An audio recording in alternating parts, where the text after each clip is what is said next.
1000만원. 이 숫자가 오늘부터 중요해집니다. SOXL 한 번이라도 사봤다면, 테슬라 200 ETF 계좌에 갖고 있다면, 아니면 앞으로 레버리지 ETF에 관심이 있었다면, 오늘 이 뉴스 생각보다 훨씬 많은 분들과 연결돼 있습니다.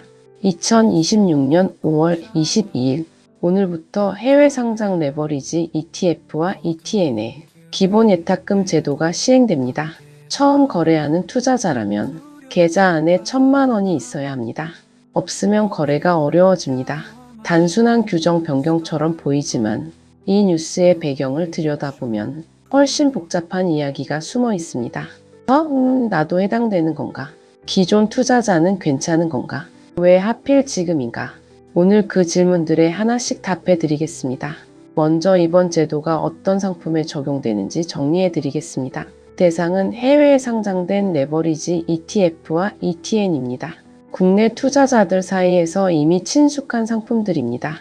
SOXL, 반도체 지수를 하루 기준 3배로 추종하는 상품입니다. TSLL, 테슬라 주가를 2배로 추종하는 상품입니다.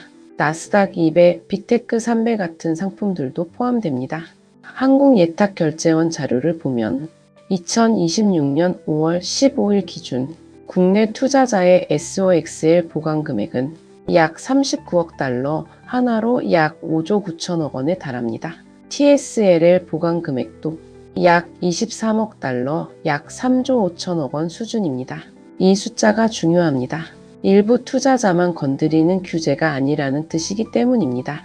이미 수조원 규모의 자금이 몰려있는 시장, 그 시장에 오늘부터 새로운 입장 조건이 생긴 겁니다. 지금까지의 핵심을 한 문장으로 정리하면 이렇습니다. 오늘부터 달라지는 제도는 일부 투자자의 이야기가 아니라 수십조 원 시장 전체와 연결된 변화입니다. 그렇다면 구체적으로 누가 영향을 받고 어떤 구조로 작동하는지 살펴보겠습니다. 이번 제도를 이해하려면 두 가지 핵심 조건을 먼저 파악해야 합니다. 첫 번째는 기본 예탁금 1000만원입니다. 두 번째는 심화 사전교육 이수입니다. 이 두 가지가 동시에 적용됩니다. 그런데 여기서 많은 분들이 헷갈립니다. 그럼 기존 투자자도 다 막히는 건가? 그건 아닙니다. 이번 규정은 신규 투자자에게 적용됩니다. 기존의 해외 레버리지 ETF나 ETN을 이미 거래한 경험이 있는 투자자는 기본 예탁금 적용 대상에서 제외됩니다.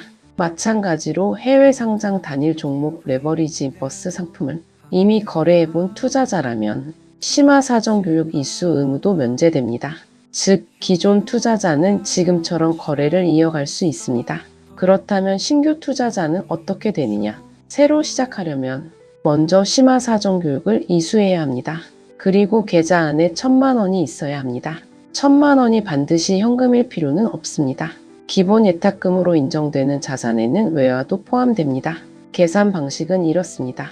계좌 내 원화 예수금, 대용 증권 대용 가액, 외화 예수금, 이 세 가지를 합산합니다. 외화 예수금은 서울 외국환 중개가 고시하는 당일 매매 기준율로 환산됩니다. 그러니까 달러, 엔화, 유로화 등을 계좌에 보유하고 있다면 그것도 인정됩니다. 그런데 여기서 한 가지 더 확인해야 할 부분이 있습니다. 이 규정이 왜 지금 나왔냐는 질문입니다. 사실 이번 제도는 갑자기 나온 게 아닙니다. 2026년 1월 30일 금융위원회는 국내 해외 상장 ETF 간 비대칭 규제 해소 방안을 발표했습니다. 핵심은 형평성이었습니다. 국내에 상장된 레버리지 ETF에는 이미 기본 예탁금 규제가 적용되고 있었습니다. 그런데 해외에 상장된 같은 성격의 상품에는 아무런 제한이 없었습니다. 똑같이 위험한 구조인데 어디에 상장됐느냐에 따라 규제 수준이 달랐던 겁니다. 그래서입니다.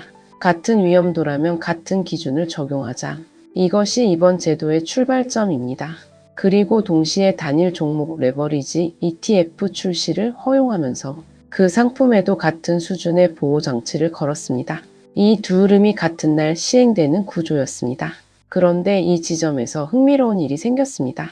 삼성전자와 SK하이닉스를 기초자산으로 한 단일 종목 레버리지 ETF, 많은 투자자들이 기다렸던 상품입니다. 원래 5월 22일 상장 예정이었습니다. 그런데 27일로 연기됐습니다. 반면 해외 레버리지 ETF 기본 예탁금 제도는 예정대로 22일부터 시행됩니다. 한쪽은 연기되고 한쪽은 예정대로 진행됩니다. 이 흐름이 묘하게 대조됩니다. 지금까지의 핵심을 한 문장으로 정리하면 이렇습니다. 이번 제도는 형평성 논란에서 출발한 조치이지만 그 적용 방식이 상품마다 달라지면서 시장 안에서 새로운 불균형 논의가 시작됐습니다. 그런데 진짜 중요한 건 아직 나오지 않았습니다. 모두가 놓친 포인트는 따로 있습니다. 표면적으로 보면 이번 제도의 이유는 명확합니다. 투자자 보호입니다. 레버리지 ETF는 일반 ETF보다 위험도가 훨씬 높습니다. 하루 변동률을 2배 또는 3배로 추종하기 때문입니다. 예를 들어 반도체 지수가 하루 5% 올랐다면 SOXL 같은 3배 상품은 하루에 15% 가까이 상승할 수 있습니다.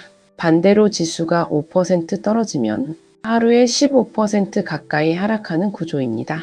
그리고 레버리지 ETF에는 장기 보유 시 추가적인 위험이 있습니다. 복리 구조 때문입니다. 오르고 내리는 과정이 반복될 때 레버리지 상품은 원래 지수와 수익률이 점점 다르게 벌어지는 경향이 있습니다. 예를 들어 어느 날 10% 오르고 그 다음 날 10% 내리면 기초 지수는 거의 원점이 되지만 3배 레버리지 상품은 그보다 더 큰 손실이 날 수 있습니다. 그래서 금융당국은 충분한 자산과 이해도가 있는 투자자 중심으로 이 시장을 관리하겠다는 방향을 선택한 겁니다. 여기까지는 이해가 됩니다. 그런데 모두가 놓친 진짜 포인트는 따로 있습니다. 논란이 생기는 지점은 다른 곳입니다. 미국을 비롯한 주요 해외 시장에서는 레버리지 ETF에 별도 기본 예탁금 요건을 두지 않습니다. 어느 나라에서든 계좌만 있으면 SOXL을 살 수 있습니다. 그런데 한국 투자자만은 1,000만 원이라는 조건을 추가로 충족해야 합니다. 그래서 나오는 말이 갈라파고스 규제입니다. 섬처럼 고립된 생태계, 세계 표준과 다른 방향으로 가는 규제. 이 표현이 등장하는 이유입니다. 개인 투자자들 사이에서는 이런 반응도 나옵니다. 해외는 되는데 한국에서만 막는다. 투자 선택권을 제한하는 것 아니냐. 한편 반대 의견도 있습니다. 최근 몇 년 동안 레버리지 ETF 손실 사례가 너무 많았다. 2020년, 2022년 급락장에서 큰 피해를 본 개인 투자자들이 있었다. ELS 사태처럼 반복되는 구조적 손실을 막아야 한다. 이 두 시각이 지금 동시에 존재합니다. 그래서 이번 제도는 단순히 옳고 그름의 문제가 아닙니다. 투자 자유와 투자 보호, 어느 쪽에 더 무게를 두느냐의 균형 문제입니다. 그리고 이 균형 논쟁은 앞으로 더 자주 더 넓은 범위에서 등장할 가능성이 있습니다. 왜냐하면 지금 개인 투자자들의 투자 영역이 점점 글로벌화되고 있기 때문입니다. 예전에는 국내 주식이 중심이었습니다. 하지만 지금은 다릅니다. 미국 ETF, AI 반도체 관련 상품, 나스닥 레버리지, 단일 종목 파생 ETF, 투자 환경 자체가 이미 바뀌었습니다. 그 속도의 규제가 어떻게 따라가느냐가 앞으로 계속 화두가 될 겁니다. 개별 사건이 아니라 더 큰 흐름입니다. 그리고 여기서 또 하나의 반전이 있습니다. 규제가 생긴다고 해서 투자 수요 자체가 사라지지는 않습니다.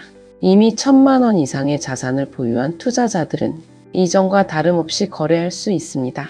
그리고 기존 거래 경험자들도 마찬가지입니다. 그렇다면 진짜 영향을 받는 사람은 누구냐? 아직 투자를 시작하지 않은 사람, 1,000만 원 미만 자산으로 처음 시작하려던 사람, 이 그룹입니다. 그래서 시장에서는 이런 말도 나옵니다. 결국 가진 사람이 더 유리해지는 구조 아니냐? 투자 시장의 경험과 자산 규모에 따라 점점 더 층위가 나뉠 수 있다는 이야기입니다. 이것이 단기적인 규정 변화를 넘어 중장기적으로 생각해 봐야 할 지점입니다. 지금까지의 핵심을 한 문장으로 정리하면 이렇습니다. 이번 제도의 진짜 논쟁 포인트는 레버리지 ETF 위험도가 아니라 투자 접근성의 형평성 문제라는 점입니다. 그렇다면 이 변화가 앞으로 투자 시장 전반에 어떤 영향을 미칠 수 있을지 마지막 파트에서 살펴보겠습니다. 이번 기본 예탁금 제도가 실제로 개인 투자자 행동을 어떻게 바꿀지는 아직 지켜봐야 합니다. 하지만 몇 가지 흐름은 이미 예상됩니다. 첫째, 기존 투자자와 신규 투자자 사이의 격차가 생깁니다. 기존 거래 경험이 있는 투자자는 지금처럼 거래합니다. 신규 투자자는 1,000만 원 기준을 충족해야 합니다. 이 구조에서는 먼저 시작한 사람이 더 자유롭다는 현실이 생깁니다. 둘째, 투자자들이 다른 경로를 찾을 가능성이 있습니다. 1,000만 원 장벽이 생기면 일부 투자자들은 다른 방식으로 비슷한 수익 구조를 만들려 할 수도 있습니다. 국내 레버리지 ETF, 옵션 거래, CFD 같은 파생 상품, 이런 대안들도 각자의 위험이 있습니다. 규제가 특정 경로를 막는다고 투자 수요가 사라지지는 않는다는 점입니다. 셋째, 심화 사전 교육의 실질적 효과입니다. 이번 제도에는 심화 사전 교육 이수 의무도 포함됩니다. 사전 교육이 투자자 보호에 얼마나 실질적인 도움이 되는지는 시간이 지나봐야 알 수 있습니다. 다만 교육을 통해 레버리지 상품의 구조와 위험을 충분히 이해하고 진입하는 투자자가 늘어난다면 그것 자체는 긍정적인 방향입니다. 그리고 이 흐름은 더 넓은 맥락과 연결됩니다. 최근 몇 년 동안 금융당국은 고위험 상품에 대한 관리를 강화하는 방향으로 움직여 왔습니다. ELS 사태가 사회적으로 큰 파장을 일으킨 후 판매 단계에서의 적합성 기준을 높였습니다. 레버리지 ETP도 같은 맥락 위에 있습니다. 즉, 이번 제도는 단독 사건이 아닙니다. 금융상품 고도화 속도에 맞춰 소비자 보호 기준도 함께 높이겠다는 큰 흐름의 일부입니다. 물론 그 방식이 적절한지에 대한 논쟁은 계속될 것입니다. 그리고 그 논쟁 자체가 사실 중요합니다. 어떤 규제가 투자자를 진짜 보호하는지, 어떤 기준이 형평성에 맞는지, 이 질문들이 개선의 방향을 만들기 때문입니다. 여기서 시청자 입장에서 한번 생각해 볼 부분이 있습니다. 지금 이 영상을 보시는 분들 중에 레버리지 ETF에 투자 중이신 분들도 계실 겁니다. 기존 거래 경험이 있다면 직접 영향은 없습니다. 하지만 앞으로 포트폴리오를 조정하거나 새로운 상품을 추가할 때는 이번 제도 변화가 어떤 의미를 갖는지 한 번 더 생각해 볼 기회가 될 수 있습니다. 레버리지 ETF는 분명히 매력적인 상품입니다. 상승장에서 수익을 극대화할 수 있습니다. 단기 흐름을 빠르게 포착할 수 있습니다. 하지만 동시에 하락 시 손실도 배로 커집니다. 장기 보유 시 복리 구조의 함정도 있습니다. 이 두 가지를 모두 이해하고 있을 때 비로소 자신에게 맞는 투자 판단이 가능해집니다. 금융당국이 이번 제도를 통해 만들고 싶었던 것도 결국 그 이해의 문턱이었을 것입니다. 오늘 이야기를 한 문장으로 정리하면 이렇습니다. 5월 22일부터 시작되는 변화는 단순한 ETF 규정이 아니라 AI 시대의 개인 투자자의 접근권과 보호 사이에서 어떤 균형이 옳은가라는 질문을 던지고 있습니다. 여러분은 어떻게 보십니까? 고위험 상품의 진입 장벽이 필요하다고 보십니까? 아니면 자산 규모와 관계없이 투자 선택권이 동등하게 주어져야 한다고 보십니까? 다음 영상에서는 왜 금융당국은 레버리지 ETF를 점점 더 민감하게 보기 시작했는가? ELS 사태 이후 달라진 금융 소비자 보호 기준을 조금 더 깊게 이야기해 보겠습니다. 구독과 좋아요는 한 번 더 생각해 보게 만드는 힘이 됩니다. 오늘도 행복한 하루 되세요. 감사합니다.